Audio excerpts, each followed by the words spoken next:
Ang Ebanghelyo ni Matthew, Kabanata 11. Nangyari nang matapos tagubilinan ni Jesus ang 12 niyang alagad, umalis siya mula doon upang magturo at mang-aral sa kanilang mga lungsod. Ngayon, nang marinig ni Juan mula sa bilangguan ang mga bagay tungkol sa mga gawa ng Kristo, nagpadala siya ng mensahe sa pamamagitan ng kanyang mga alagad at sinabi nito sa kanya, "Ikaw na nga ba ang darating o mayroon pang ibang tao na dapat naming hanapin?" Sumagot si Jesus at sinabi sa kanila, "Humayo kayo at iulat ninyo kay Juan kung ano ang inyong nakita at narinig. Ang mga bulag ay nakatatanggap ng paningin, nakapaglalakad ang mga lumpo, ang mga may ketong ay nagiging malinis, ang mga bingi ay nakaririnig ng muli, ang mga patay ay muling binuhay, at ang mga mahihirap ay nasabihan na tungkol sa mabuting balita. At pinagpala ang sinumang hindi makahahanap ng katitisyaran sa akin."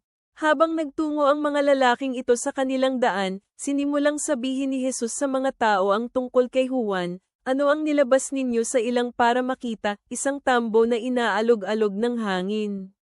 Ngunit ano ang nilabas ninyo para makita, isang lalaki na nakasuot ng malambot na kasuutan?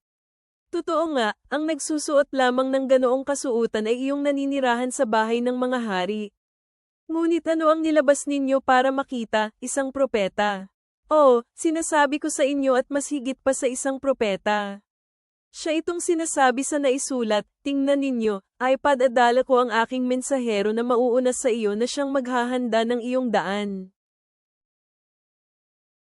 Sinasabi ko sa inyo, totoo nga na sa lahat ng mga ipinanganak ng mga babae, walang nakahihigit kay Juan na tagapagbautismo. Ngunit ang pinakahamak na tao sa kaharian ng langit ay mas dakila kaysa sa kanya. Mula sa mga araw ni Juan na tagapagbautismo hanggang ngayon, ang kaharian ng langit ay nagdurusa sa karahasan at sa pilitan itong kinukuha ng mga taong mararahas. Sapagkat lahat ng mga propeta at ang kautusan ay patuloy na nagpapahayag hanggang kay Juan. At kung nakahanda kayong tanggapin ito, ito ay si Elias na paparating. Ang may taingang pandinig ay makinig.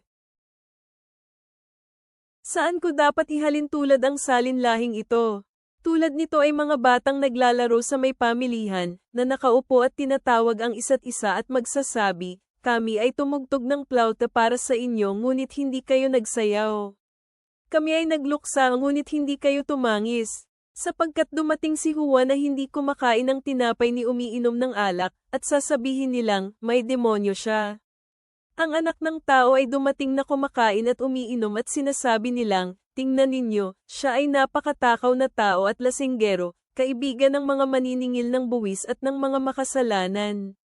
Ngunit ang karunungan ay napawalang sala sa pamamagitan ng kanyang mga gawa. At sinimulang sawayin ni Jesus ang mga lungsod kung saan nangyari ang karamihan sa mga makapangyarihan niyang gawa dahil sila ay hindi nagsisi. Sa aba mo, Chorazin! Sa aba mo, Bethsaida! Kung ang mga makapangyarihang gawa na ginawa sa inyo ay nangyari sa Tyro at Sidon, noon pa man nagsisi na sana sila sa pamamagitan ng sako at mga abo. Ngunit mas mapagtitiisan pa ang Tyro at Sidon sa araw ng paghuhukom kaysa sa inyo. Ikaw, Capernaum, sa tingin mo ba ay maitataas ka sa langit? Hindi, ikaw ay maibababa sa Hades. Kung sa Sodoma ginawa ang mga makapangyarihang gawa na ginawa sa iyo, nananatili pa sana magpahanggang ngayon ang bayan na iyon. Ngunit sinasabi ko sa iyo na mas magiging madali pa para sa lupain ng Sodoma sa araw ng paghuhukom kaysa sa iyo. Nang mga oras na iyon sinabi ni Jesus, "Pinupuri kita, Ama, Panginoon ng langit at lupa, dahil ikinubli mo ang mga bagay na ito sa mga marurunong at nakauunawa at iyong inihayag ang mga ito sa mga hindi nakapag-aral, tulad ng mga maliliit na bata. O, Ama, sapagkat ito ang labis na nakalulugod sa iyong paningin.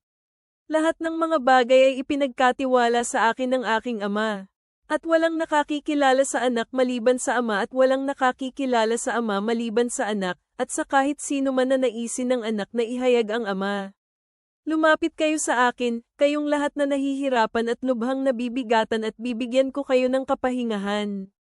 Dalhin ninyo ang aking pamatok at matuto kayo sa akin sapagkat ako ay mahinahon at may mapagpakumbabang puso at makakamit ninyo ang kapahingahan para sa inyong mga kaluluwa. Sapagkat madali ang aking pamatok at ang aking pasanin ay magaan.